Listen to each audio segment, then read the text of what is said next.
It's 6 o'clock, so welcome everybody and thank you for coming. I'm just going to sit on this slide for a minute to make sure that everything is up and running and ready to go. All good to go. Thank you, Tracy. So welcome to everybody. We are joined by residents, members of council, and staff throughout this webinar platform and our YouTube channel. I'm Amanda Froese, Director of Infrastructure and Development, and I'm joined by Adam Stanley, the Manager of Engineering. Our site inspector, Ryan Arrington, is watching as well, and I would like to extend a special thank you to Tracy Edwards, who is managing the webinar for us. She will be bringing over people who registered to speak tonight from the waiting room, and they'll be coming into the speakers panel to be able to ask their questions later in the program. They are continuing to watch from that waiting room, however. Tonight we will go through the presentation, explain the design and construction for Beach Road. We will then respond to the questions that were sent in before tonight, and then we will open it up the floor to those asking questions tonight. We will not be going through all the comments and statements that we received. There were many that came through, but we will post these comments on the Saugeen Shores Roads website so people can see what was said. We hope to wrap up within the hour at 7 o'clock. So at the town of Saugeen Shores, we take public consultations seriously. This is your town, and we are trying to make it the best town that we can. We work within responsible budgets and from the mandates from council. Engineering principles are applied to our projects, and we follow the municipal Class EA process as well as the town's communication strategy. The principles we adhere to are inclusiveness, access to decision-making, a coordinated approach, being transparent and accountable, having open and timely communication, and being respectful of one another, and always striving for continuous improvement. For tonight, staff commit to these responsibilities, and we ask that the speakers do as well. We believe that this consultation will lead to better projects by focusing on the decisions and questions relevant to the discussion. Recognize that the town must consider the impact of the community as a whole. We listen to each other, and we will strive to reach sustainable solutions. So the history of the Beach Road project. During the 2018 capital budget presentation, council asked that staff go and take a look at Beach Road because of the deterioration of the asphalt. We did that. Plus, there was a water main break in 2018 as well, and the town and Aqua staff determined that it needed to be replaced. When we were looking at that, we wanted to look at the efficiency of doing more than just one small block of water main. And unfortunately, town staff also found that the sanitary sewer was in poor condition and needed to be replaced, hence the extension of the project limits. Because of the state of the underground structure and the surface asphalt, the project was prioritized and moved into the 2019 budget presentation.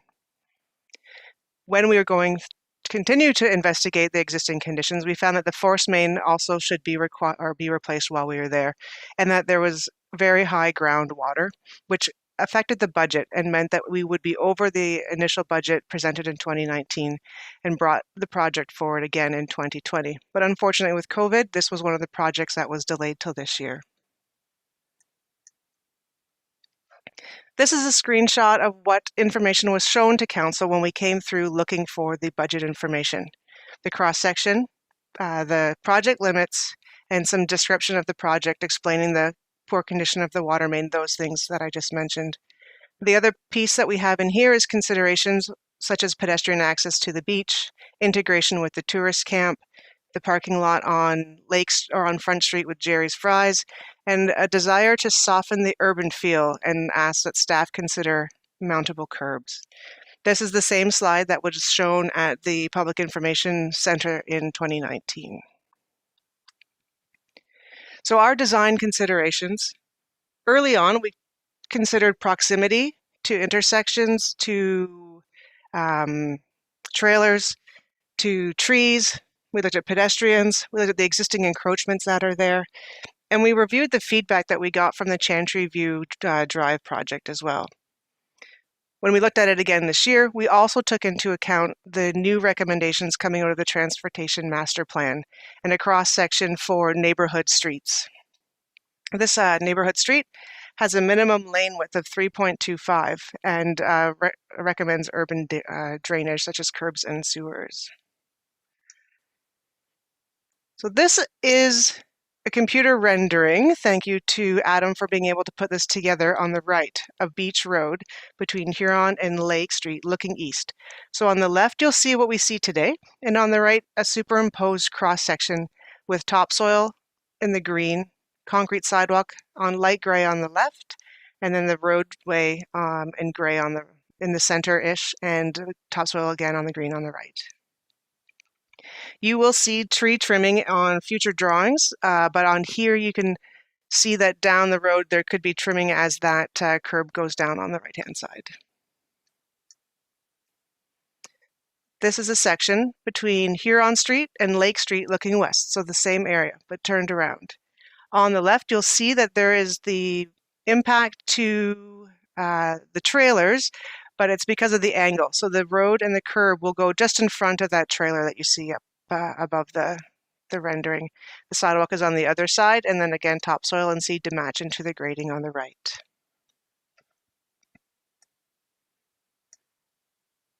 So between Lake Street and Front Street, looking west, you'll see some tree trimming is going to be required, but the design was minimize this tree impact by shifting it off center. So instead of being down the center of the 20-meter right-of-way, we've shifted the road so that we can put the infrastructure in and have as limited impact as possible. So those are our computer renderings of how we see it to look. I'll bring up the design drawings now. So I know to most these are messy drawings with lots of lines, so I'm just going to try to explain a little bit on it here. The green circles are trees that are there that were surveyed and will be remaining. Some of these trees or the green areas represent hedges and some are individual trees. The ones in yellow represent trees that need to be trimmed and or removed. So in this area, you will see that the east side of the intersection of Front and Beach requires some trees to be removed. You'll also see a circle in this area here. If you can see my circle, cursor move, that is a catch basin manhole that will be put in, and no new storm work will be done in this intersection. This is also the side of the construction where we will start. So the dewatering and sanitary sewers will start in this intersection. It will then move up and work towards Huron. Typically, the contractor will start with the deepest service, which is sanitary, then move to water, and then move to storm. Sometimes they will complete a block with all of those services at one time. Other times they will do the road in the entire length. At this time, we do not know which way the contractor intends, but prior to the start in August, they will give us a work plan and we'll be able to communicate that out to the residents. This means that at some times you'll see construction happening in front of your property, and at other times it may be quiet. There'll be times where there'll be maybe a week or two that you don't see anything happening near you, and it is because of how they've staged it to best install the sewers and whether they pick to do all of the sanitary at once or to do it block by block. On this section between Front and Lake, again, the yellow represents trees that are being trimmed, and the green are trees that are being saved. The red thick line is the force main. So it is what's driving the tree removals on this section. It is underneath the proposed sidewalk. It is in poor shape and is being removed. So whether or not a sidewalk was going in, and however we picked the cross section, this section would need to have the same construction scar. On the south side, many of the trees that are being removed are due to new connections to this to the sanitary sewer for those lots. The existing water main in this section is going to stay. It is in good shape. It was more recently installed, so that decision also helps save trees and lower some of the impact of the reconstruction in this area.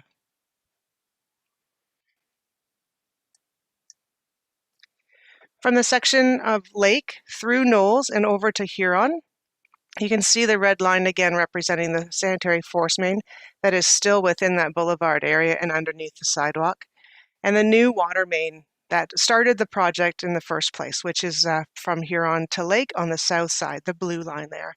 You can see that water main piece, it was quite well done in order to save the trees. There may be slight trimming in there just to make sure that the excavator is working safely around the trees, but it's nothing that warrants being shown on a plan because we don't anticipate formal tree trimming happening there in those places.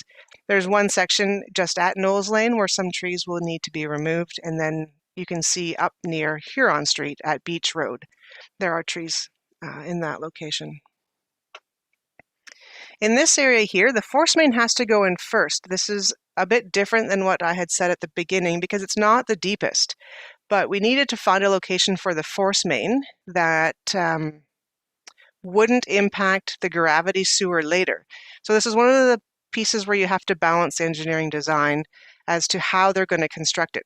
So if we had put the force main in second, we wouldn't have a place for the gravity sewer to discharge to. So this force main needs to go in first because it's at a higher elevation. It needs to be farther away from the sanitary sewer so that when we go back to do the sanitary sewer, we aren't impacting the force main that we just installed.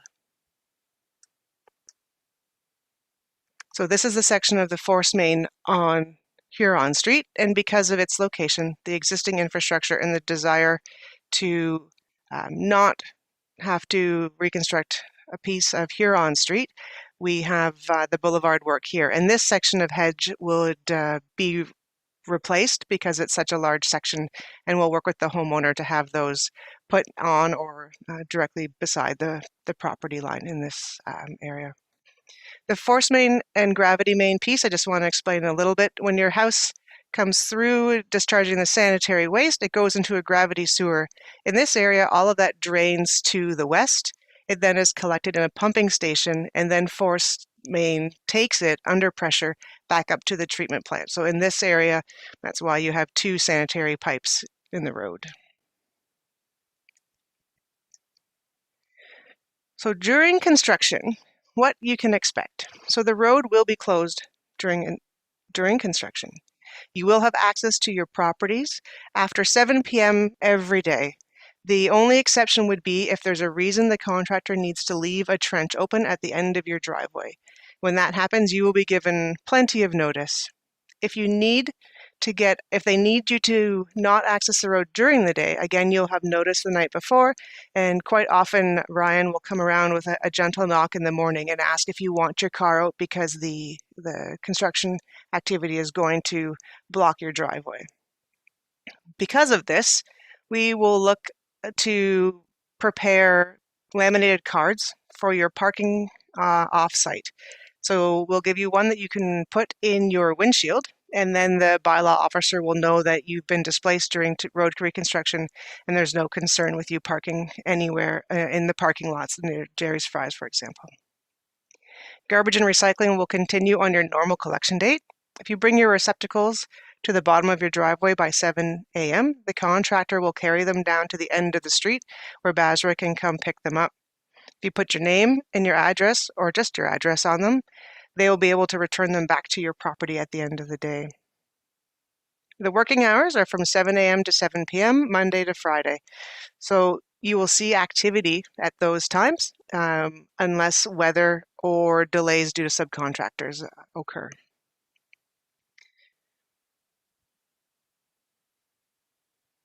So the anticipated construction schedule would be to start in August 3rd after the long weekend and be completed in December 2021.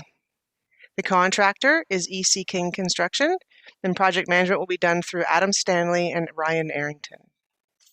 Both are town employees. So this section, we're going to go through the submitted questions and our answers. I'll just read the question and then again give you our response. So the question was, comparing Beach Road to Knowles Lane for 1 hour on a Saturday in August at 5 p.m. is ensuring your answer before you ask the question.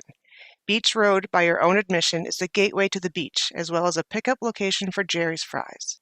Knowles Lane goes nowhere and virtually used only by residents who live there. On one section, there is hardly enough room for 2 vehicles to pass. So why was Knowles Lane picked as a comparator? And also, why would you not take a weekly average rather than 1 hour or the various busy time on a long weekend? So our response to that is the original question had asked that we look at a Wardrough Street design. And by using Knowles Lane as an example of an appropriate street for a Wardrough Lane, my attempt was to show the difference in why a Wardrough was not appropriate for Beach Road. But to give that perspective, we do know traffic counts in other areas. So Beach Road had 201 cars in the morning and 257 cars in the afternoon of the Saturday that was counted. Bay Street had 179 in the morning and 195 in the afternoon. Huron Street at Morpeth had 4 times that, 871 in the morning or 874 in the morning and 861 in the afternoon. Palmerston is again a similar road, 193 in the morning and 191 in the afternoon. We have numbers for Beach Road that are lower, and we do recognize that this is a Saturday, but we do also recognize that the high level of pedestrians and volume of traffic on this street on a Saturday is a condition that we need to respect and design for. Second question, the cottage area of Southampton has long been recognized as historical and should continue to be so recognized. The graceful canopy cover, the roadway that slopes off the verdant green space, mature trees that have lined the road for 100 years, beside old but well-maintained cottages, provide for the most inviting community setting. There was an article referenced in this question. It shows 2 photos, which you'll see as the 2 on the left provide a great example of what happens when you turn an inviting tree-canopied curbless road into an urban street. So the urban street shown in those photos as our answer is not representative of the proposed design on Beach Road. You'll see in the superimposed road design on the picture on the right that we are intending to keep as many mature trees as possible. We have a much more narrow asphalt surface. Houses are closer to the road, and again, there's more private trees that are mature.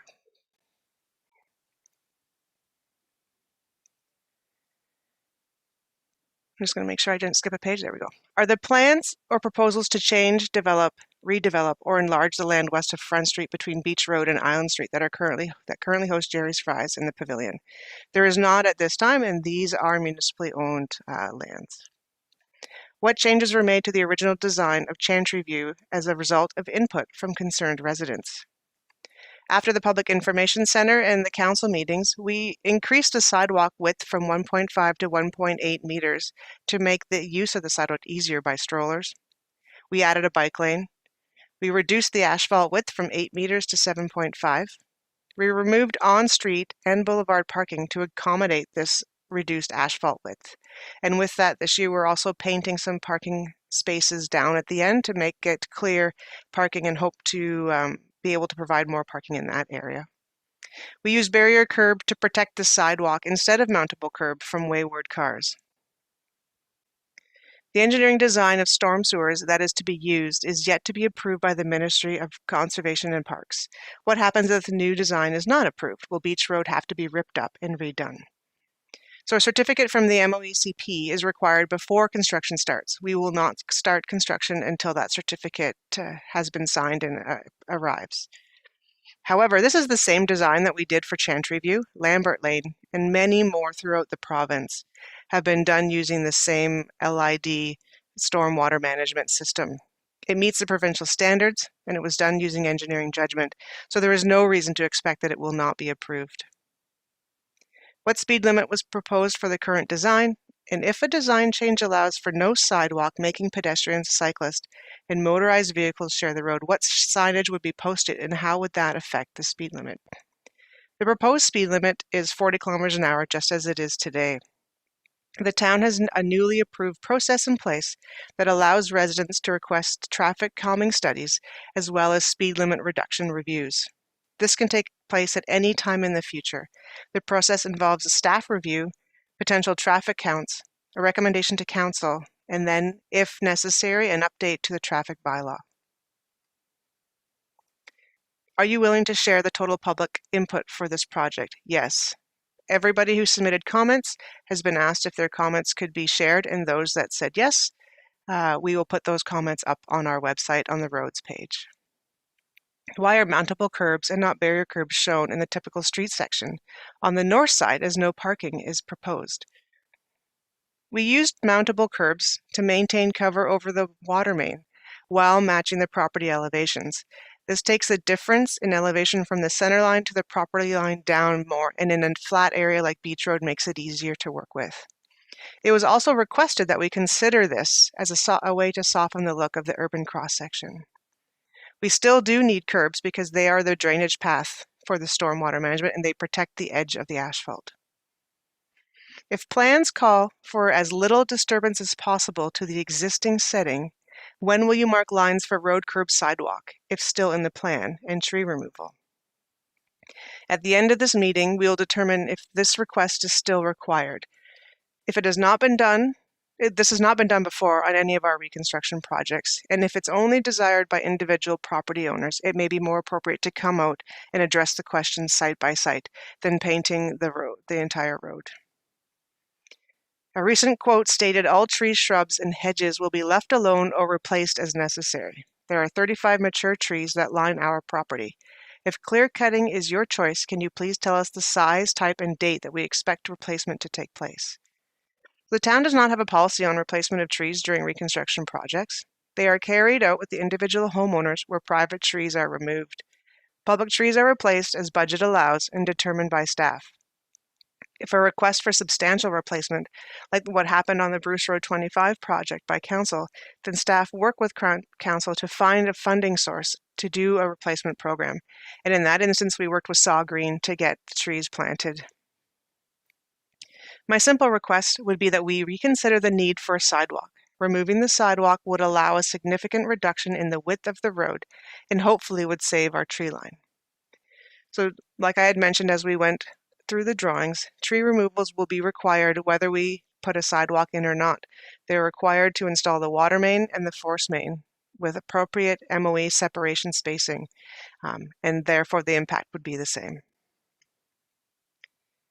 How is constructing a wider beach street and adding a sidewalk recognizing and supporting the cultural heritage landscape of this Southampton Cottage area? Beach Road is considered a neighborhood street with seasonally high traffic and pedestrian use. The typical cross-section was modified to reduce asphalt width and to help balance the service level as well as the look of the project. Please confirm that notification letters were sent to properties owners on and near Beach Street prior to the May 14, 2019 public meeting. We do not recall receiving such a notice.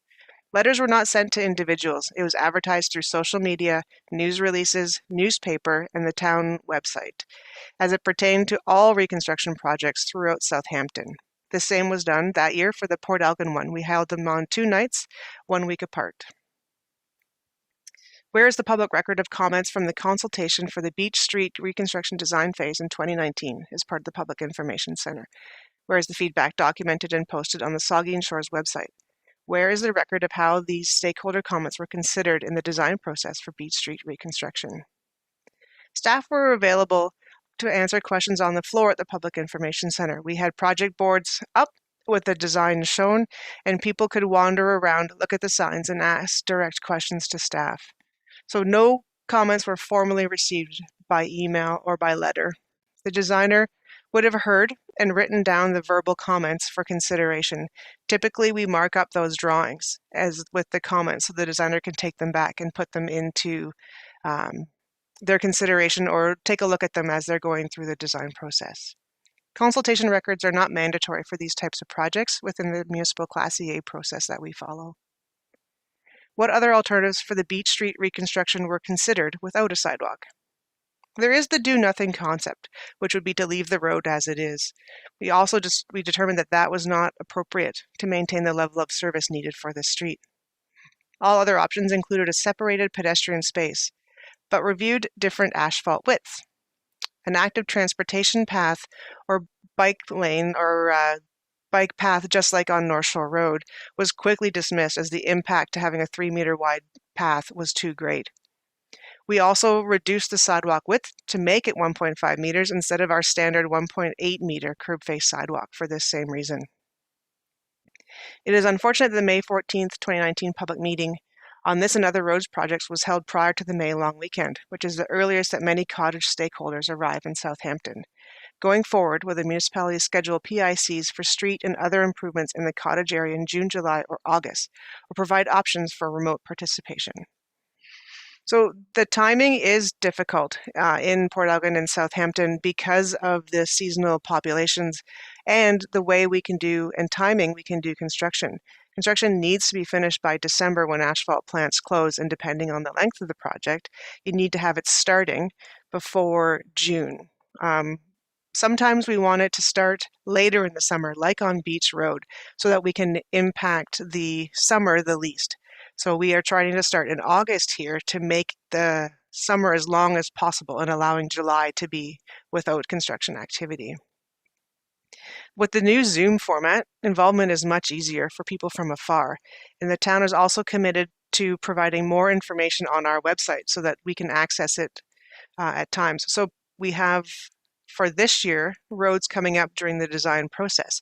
So as that happens, we will put in the design drawings up as a link on our website for people to provide comment in, and then put out a news release and advertise out through social media that they're there and people can come and take a look. They'll be there the whole fall, and then next year when they go to construction, we'll do the same notice and ask questions or be available to answer questions for construction. How many trees and shrubs must be removed if a 6.5 asphalt street surface with oak curbs and no sidewalk is reconstructed centered on the existing platform? So unfortunately, because of the underground infrastructure, the impact would be the same.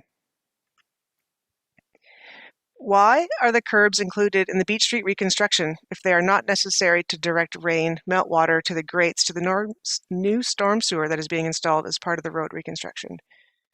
So curbs are required to convey stormwater to the catch basin.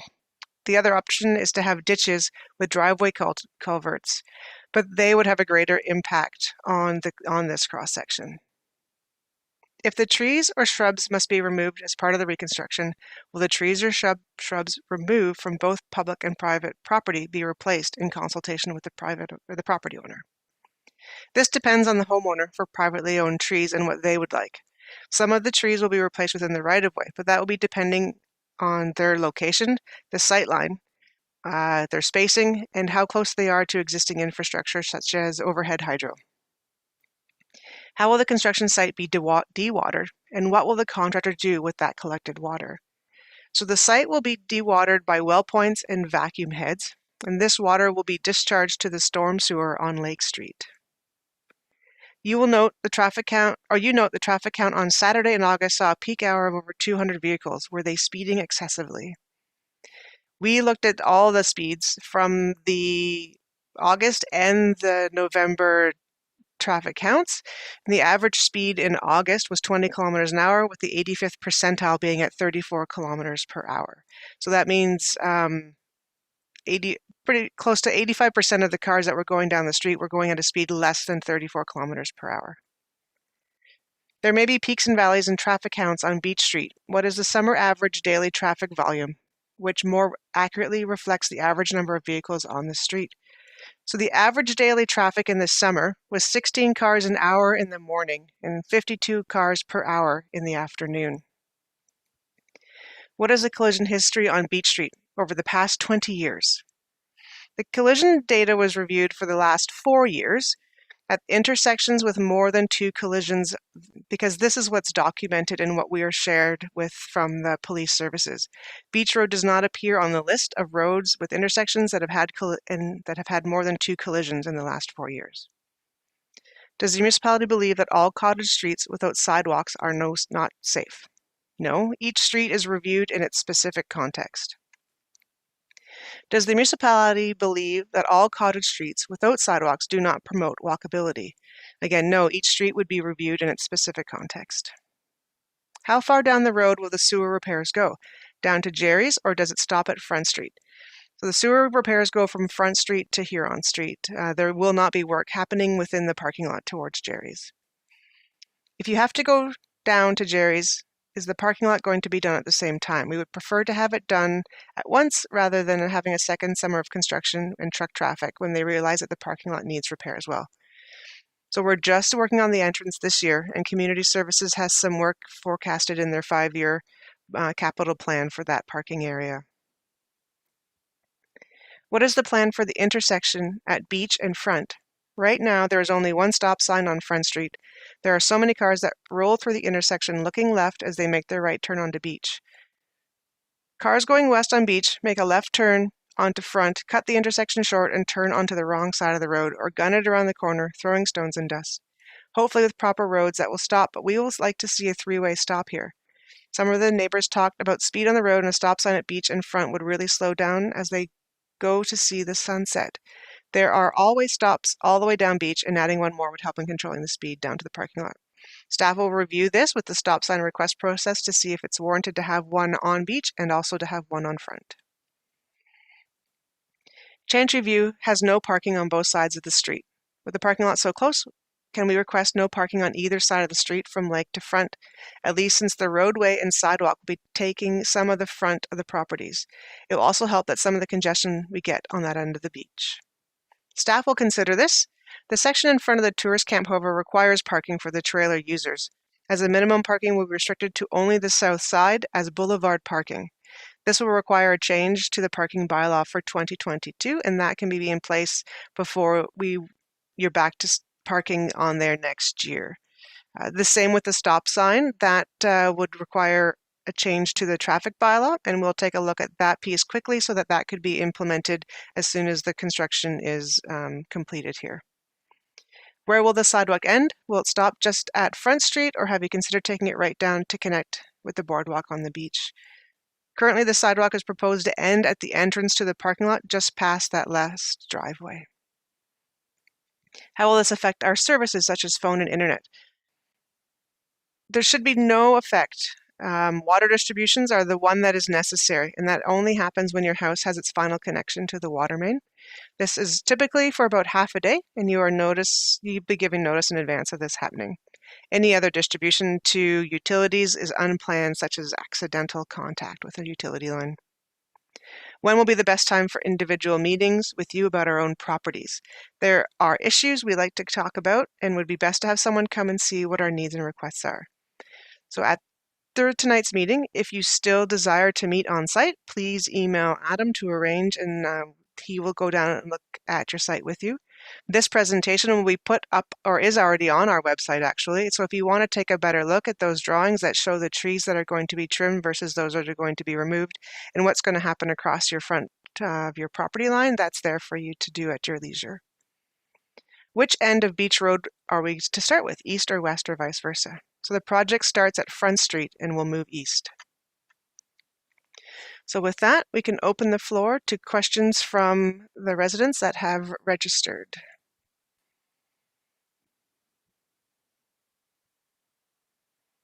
So I turn it over to Tracy.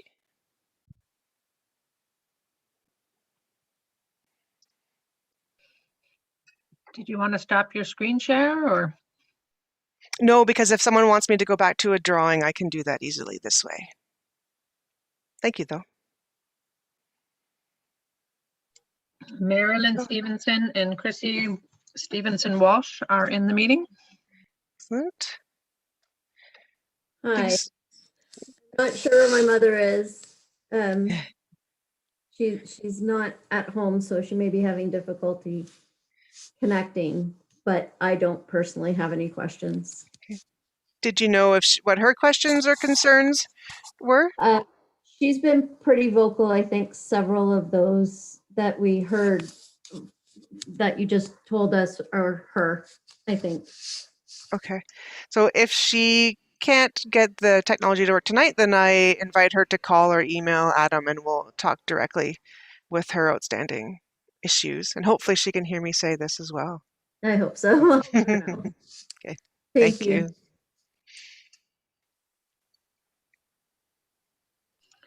Peter Tonin and Lori Opie are being admitted. Thank you. Thank you, Peter and Lori. Please unmute yourself.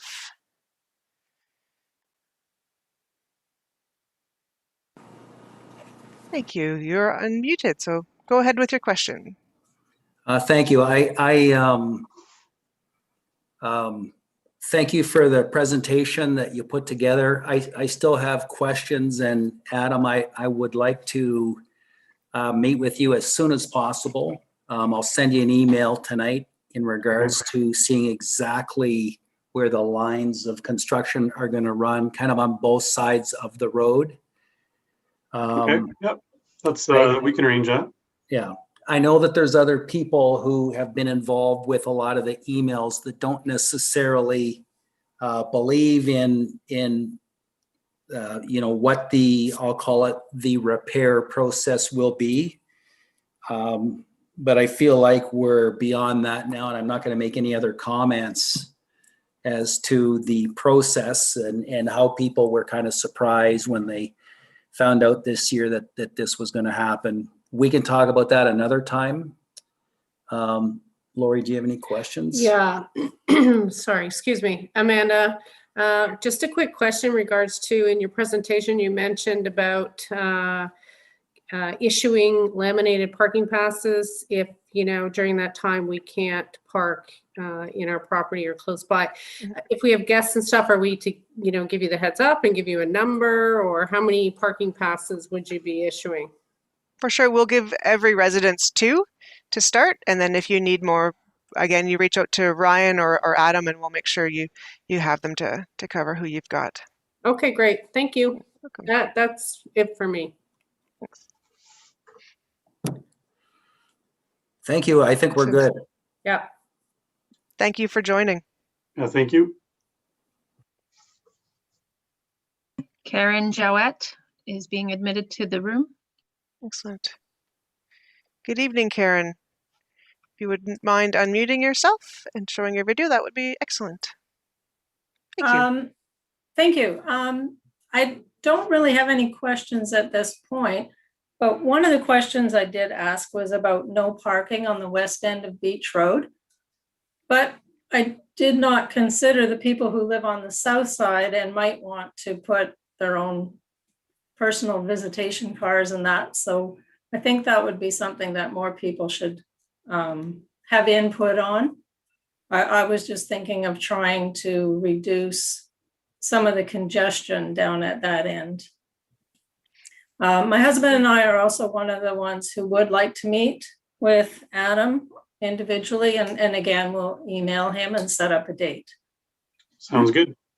Thank you. That's all I have. Excellent. Thank you for joining. I'm admitting Bill Pinot to the meeting. Good evening, Bill. I see your video. If you could unmute, that would be excellent. Thank you. I think I'm on. You are. Okay, thank you. And thank you for the informative information that you have provided, Amanda. And I would also like to meet with Adam. Continuing this,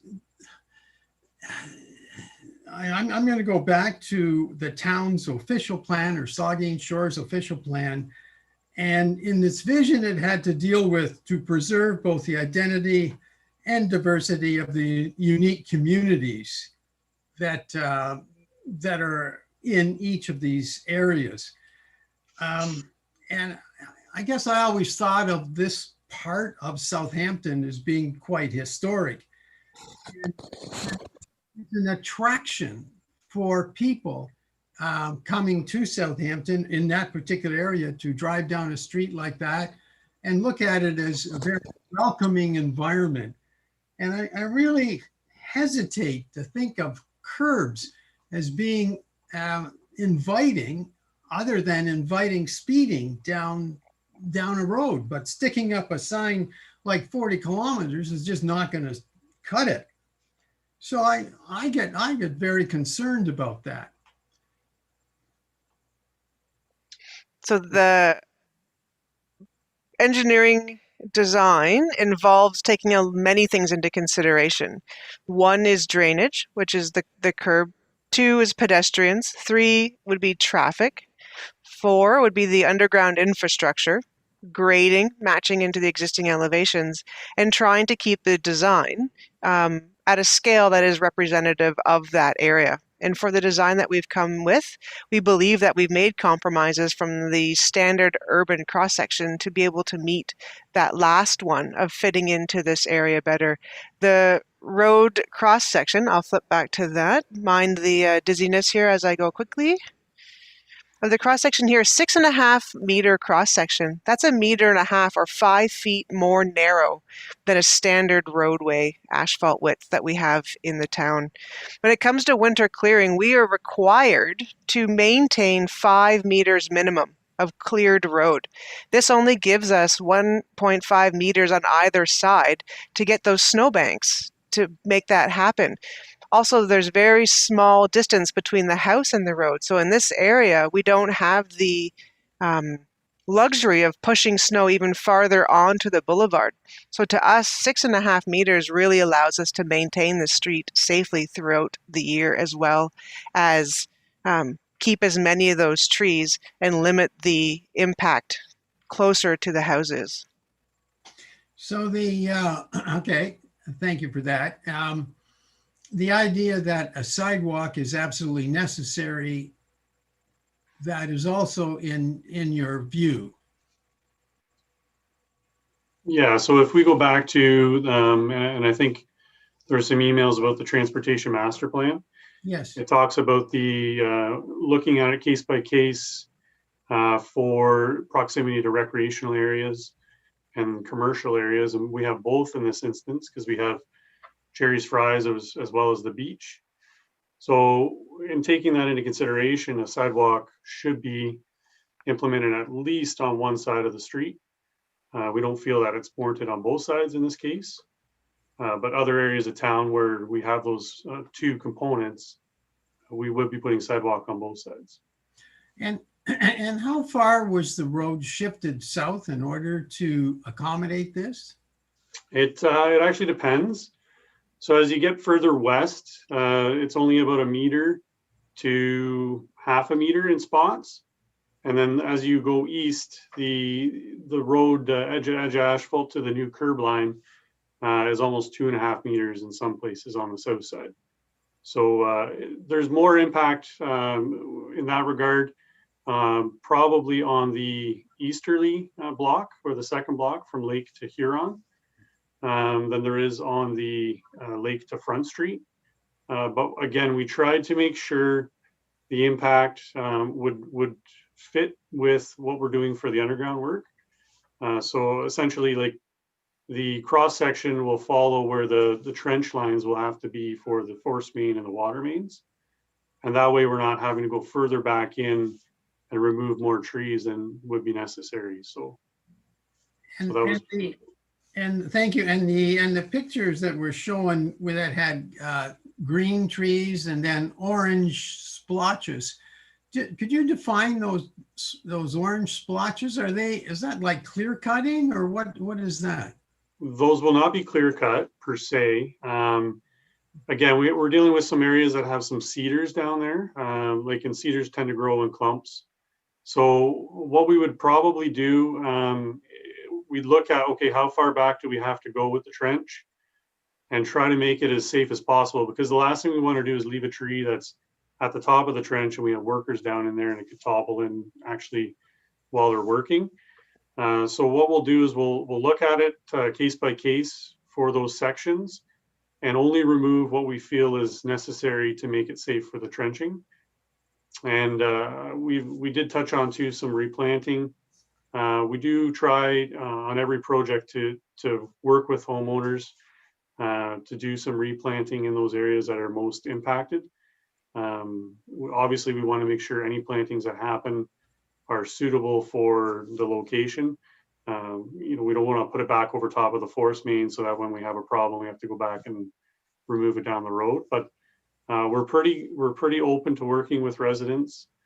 And in fact, right now, Ryan is actually working on doing some plantings for previous projects in the last year or two. And, we're trying to secure, I think the number is like 150 cedars for various projects. And there's also some mixture of maples in there too that we're trying to replant. So We do try to get the trees back when we can and where they're, I guess, most desired. So.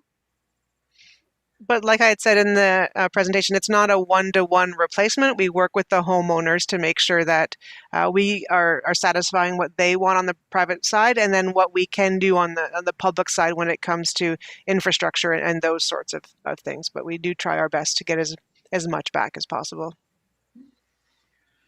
Okay, I guess my last comment is, and on those long weekends, I don't know if you've ever been down Beach Road to go to the beach or Jerry's Fries, but you'll find that there's trainloads of day trippers, and the day trippers come early in the morning and leave about 5 o'clock at night. And there's, I'm going to say, and they often bring their own food, barbecue on the beach, and either maybe go to Jerry's Fries. So there's not much change left in the pockets. So just wanting you, and I guess you people are aware that that is the majority of people that visit the beach in Southampton. Yeah. Okay. Okay. Okay, thank you. Good. I would like to get back in touch with you, Adam, and I'd like you to visit with us, and we'll make that arrangement. Yep. Preferably, like, again, we're also under the COVID restrictions right now too. So you know, while we do those meetings, we have to make sure we follow those protocols. So if you want to send me an email and anyone else who wants to have an on-site meeting, we'll try to schedule it so that we're not gathering in big groups, if you know what I mean. Well, that's fine. Well, one-on-one is probably preferred, and it's just there'll probably be 6 houses or cottages that would be super interested. Yeah. Great. I just want to make sure we're not doing it all at the same time as all. So. Okay. No. Have you had your shot? Actually, I have. Yep. So great. So we'll wear masks as well. Thank you very much. Thank you. Jane Brown is being admitted to the room. Thank you. Welcome, Jane. Thank you. Hi, everybody. Thank you very much for the information you shared tonight and the opportunity to ask questions. I'm just wondering if you're starting at front, when do you think you're going, or the workers will be up to Beach and Huron? That's going to depend on the methodology that the contractor actually institutes on site. So most contractors go with the deepest and work, you know, all the way through the gravity sanitary sewer and up. We're, I guess, blessed, I'm using that term loosely, that we have the force main to contend with on this project. So we're probably going to have to institute the force main first. I don't want to obviously make that decision for the contractor, because ultimately it's on them to construct it how they see fit per the contract. But likely they're going to have to get that force main out of the way first, so that doing the gravity is possible, because the existing force main is very close to the existing gravity sewer. So in order to dig down to the gravity sewer, they're going to be disrupting the force main, and that's a problem for maintaining the sewage flows throughout the duration of the project. So I think you're going to see some impact at both ends in a short manner just for the force main itself, but you may not see them back there for 2 or 3 weeks, and that's probably the case for almost everybody. If you're impacted immediately, you're going to have a longer window after the fact where you're not impacted directly for a bit. So the construction tends to move as one large unit slowly up the street. And again, after that force main is dealt with, I think that's probably the case. So. If you have any special events or special considerations, though, you can always reach out to Ryan on site. There's been lots of times where we've had to work around weddings on Saturdays and make sure we have extra care taken in different areas to get things graded, to make sure there's access for those sorts of things, and then have somebody come out on a Saturday morning after a rain because of things like that to make sure that there's safe access to stuff. So that's always an option. Okay, and is there still are you still going to be able to park on the north side of Beach, or did I hear someone say no? So right now, the parking bylaw actually says no parking from lake to front. But I don't believe there's any signage down there at this time. So I think what we're going to look at is a revision to the parking bylaw to allow parking behind the curb. So up on the boulevard on the south side. Mhm. And as far as the north side goes, I don't think at this point we have like any indication of which way we're going to go. Or there's been some suggestions and talk, of signing it as no parking, but obviously that would require some further discussion, and then ultimately that's a council decision. So, yeah, I think for sure we need to look at parking allowed on the south side, but the north side I think is still up in the air. Okay, and I know I'm coming a little late to this party because I only found out about this when a letter came to our home address last month. But I'm just curious to know, when July and August are the two, most popular months to be up there, why this is starting in August. And I get you're working until December, but could you not hire more crews and start the middle of September? Unfortunately, no.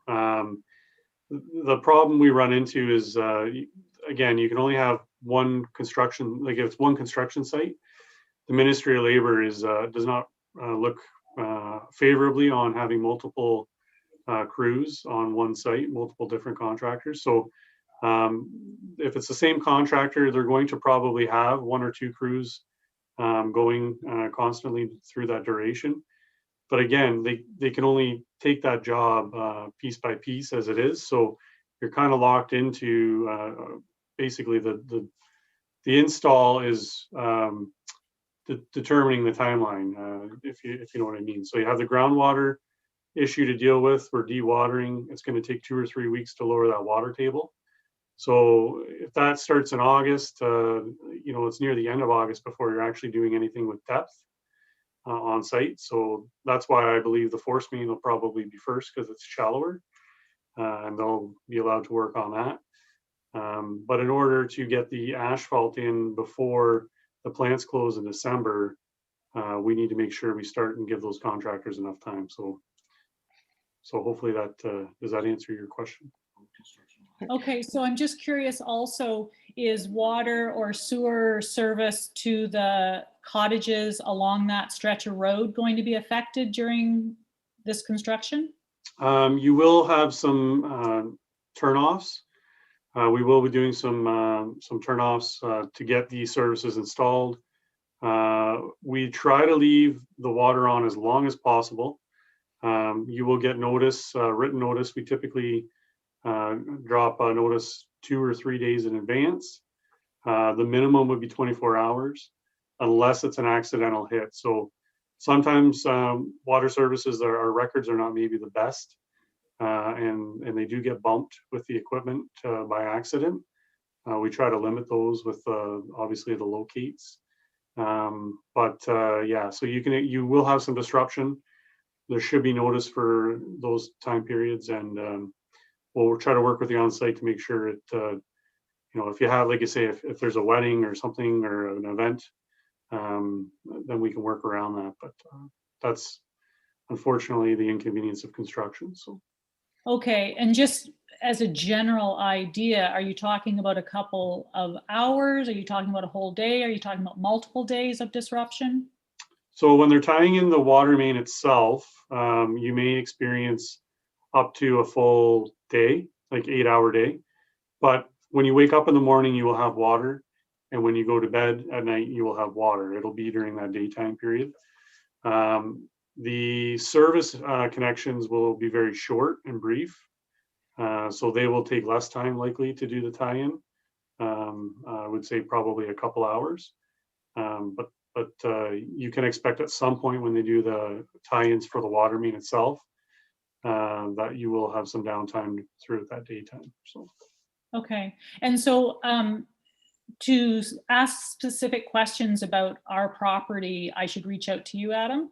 Yeah, you can reach out to me, Okay, and we'll probably get Ryan involved too. Just he'll be out there, and we can maybe put some paint lines on the ground. We just wanted to avoid that ahead of tonight's meeting because once we go out and put paint down, it can maybe look worse than it is, if you know what I mean. And we wanted to have this conversation first with everybody. So.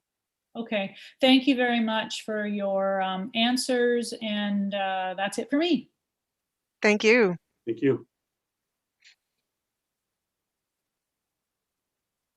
Daniel Gasperdi is being entered into the room. Thank you. Dr. Gasperdi, I asked if you unmute yourself. I'm not sure if you were able to get your video to work or not yet. But Yeah, sorry, I'm having a little bit of technical difficulties with that, but can you hear me? we Yeah. can. Okay. And thank you very much for all the information in the presentation. It does shed a lot of light. I had a quick question. Just going through those questions that you answered previously, it sounded as though like the removal of the trees pertains primarily to the underground work and not so much to the actual width of road or sidewalk. Is that fair Correct. to say? Yeah, we chose a cross section that would fit kind of within the trench delineation on either side. So if we were to go to say ditches and have to extend that cross section on the surface, it would probably have more impact on the trees.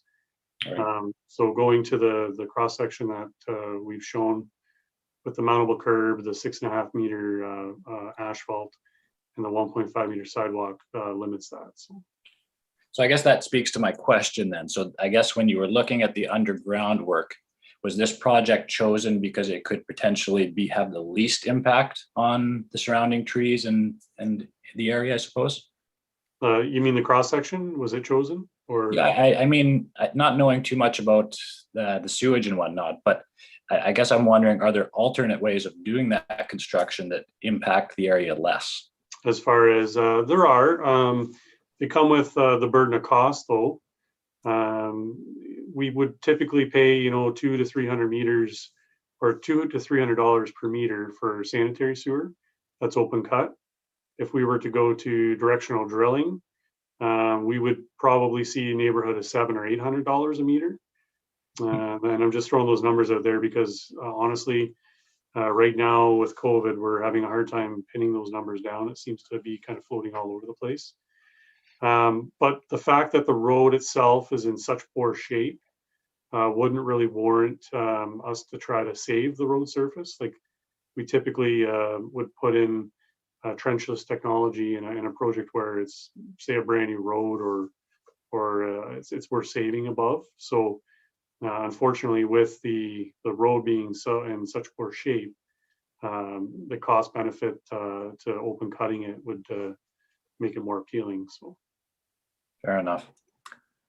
Okay, I think that's the only question I actually had, but I would definitely like to meet with you in person too, whenever we can. Okay, sounds good. That is all for the public speakers. Thank you, Tracy. I would like to open it up to any of the counselors that are in attendance that have any questions for us. I will invite whoever unmutes first to speak first. I can see Councillor Grace, Deputy Mayor Matheson, and Councillor Carr. So Councillor Grace. Okay, thank you very much, Amanda and Adam. And I want to thank staff for a really informative presentation and for organizing the forum tonight. Your presentation has answered, and the questions have answered some of my questions. I just have two left. One is about the trailers that are on the south side of the beach. And I'm wondering, after construction, how close will the curbs come to the trailers? Because they're pretty close to the road right now. Yeah, actually, those two trailers that you're referring to are encroached. They're actually over the right-of-way property line. I believe they're about 2.5 to 3 meters to the back curb for finished. So they will be close. But unfortunately, since they're past the property line, it kind of ties our hands in that regard. Okay, Is this, you can see them here, Councillor Grace, just below the word beach is the one trailer Hmm, sticking in, and there's another trailer there. right, I see. Okay. So my next question, I know you've talked a lot about the trees and other vegetation, and I really appreciate the information which shows, I think, the lengths that you're going to try to save as many as possible. I'm just wondering, do you have any estimate of how many trees you expect to have to lose? Is that something you can predict at this point? I'm hesitant to put the number out there, and not because I want to avoid the question or not provide the information. It's really hard to gauge until we actually get out there and start looking at those lines. So, for instance, on another project completely unrelated, I looked at a clump of trees that I thought maybe had 30 or 40, and I think I got up to a count of 120, and I wound up, we had to revisit the design based on that. So I'm just always hesitant when you, especially with cedars, when they grow in clumps like they do, to try and peg an actual number to it. That's something we're going to have to, mark those lines out on site, determine, and then start counting from there, I think. So.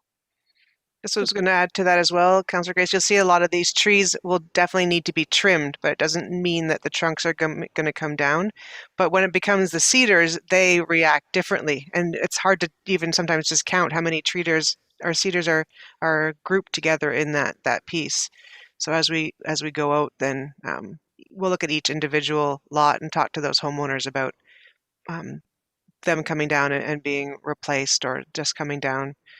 There's some in here that look like they, by health, they may be coming down anyway, and those will come down at the same time, but not just because of the reconstruction, right? So there's lots. We have Tom go out and take a look at things as well, and he gives us advice as to what amount of trimming would be harmful to the tree. Okay, I really appreciate the fact that you are endeavoring to be so sensitive to people's concerns about preserving and if necessary, replacing the vegetation, because it is really important. I wanted to just make a couple of comments if I could. I know that we've heard from a number of residents in this meeting, but I've also had conversations with those who haven't necessarily sent in comments. And to me, many of their concerns fall into these categories, which I think actually relate overall to comments that people have made about preserving the character of our cottage neighborhoods, not just in Southampton, but throughout the whole town. What I would say that I've heard these concerns would be the loss of vegetation, which I think is you're addressing as much as possible. The loss of the cottage street and neighborhood character. The increase of conventional asphalt and concrete construction, which reduces permeable surfaces. I know that's a challenge because of increased costs that some products are out there, like permeable asphalt, and I understand that they're even looking at that concrete is being produced, which has produces fewer greenhouse gas emissions, but I expect they're pretty expensive. But I would like to see us look more at those options, not necessarily for this project, but in the future as a consideration. Some people are concerned about the fact that the use of curbs and sidewalks leads to increased vehicle speeds. Yeah, as I've said before, I think the importance of preserving our town's traditional streetscapes as part of the town's attraction because of the quality of your life that it provides, and also as a economic real estate consumer investment destination. regarding a comment that you made in the presentation about considering these projects on a street-by-street context, I want to go back to the transportation master plan for a few minutes. And the fact that it recognizes the value of cottage streets in the development of a complete streets plan. As defined in the transportation master plan, beach, I don't think would qualify as a cottage street because of the fact that it is a conduit to the beach and Jerry's Fries. Am I right? That's how we interpret it as well. Yep. Okay. But what it does say is that cottage streets are narrower character streets in the town's urban beachfront that provide direct access to individual properties, but in shorter lengths. If anybody's interested and has a paper and pencil and they want to write down this reference, if you look at figure 6.6 on page 63 of the Transportation Master Plan, you can see an illustration of a cottage street with the width of 5 meters to 8 meters. And what it shows is the concurrent use of pedestrians, cyclists, and vehicles on the same shared road space. And the reason I'm suggesting this is that I'm hoping that as we go, that at this point, although I appreciate the idea of considering each road context by context, I'd like to see us moving to a more holistic analysis and consideration of what happens to our cottage neighborhoods.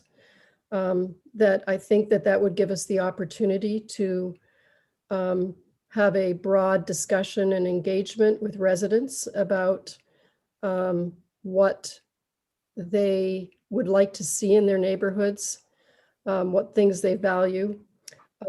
This concept of a shared road space, I think Amanda referred to that earlier. It's a Dutch term called wonerf, which is the Dutch word for living garden. In this context, it refers to a shared street integrating uses within the right of way. I did a little bit of reading on this. It's being widely used in Europe, in the UK, and actually Waterloo, Ontario is this year working on its own Larch Street reconstruction project using that wonerf concept.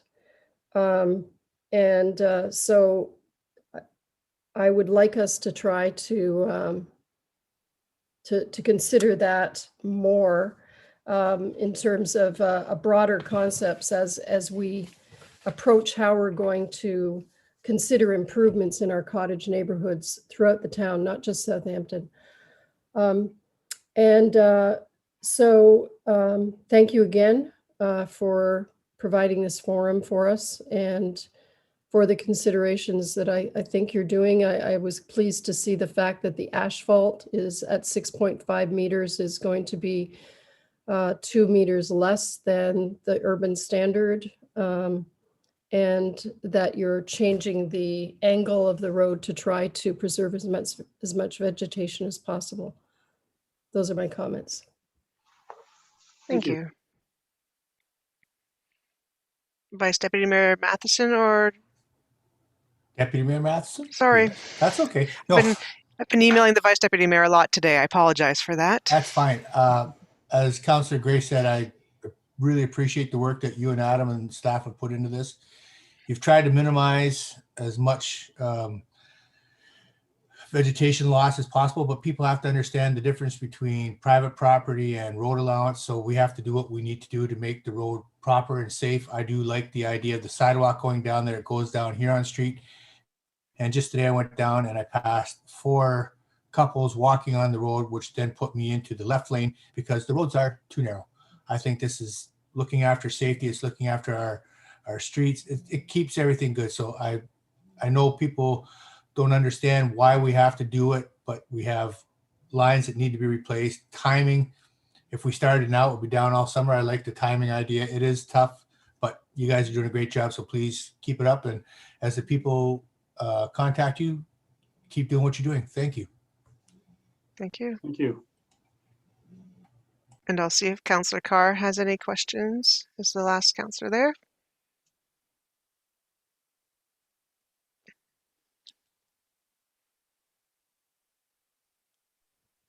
No, I don't have any questions for you tonight, Amanda. Thank you, though. Okay, thank you.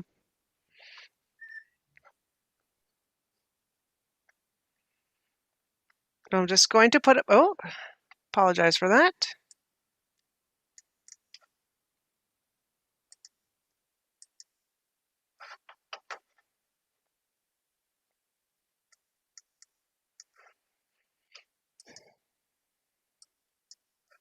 And I just want to put up on here quickly the contact information. So if you want to jot it down, but again, this is on our website. I'm just going to do this. And you can go to saugeenshores.ca/roads, click on Beach Road. The presentation is there. Adam's and my emails, our phone numbers are there as well. So please reach out with any further questions and to arrange your individual site walk with Adam. So thank you, Adam, and thank you, Tracy, as well for tonight.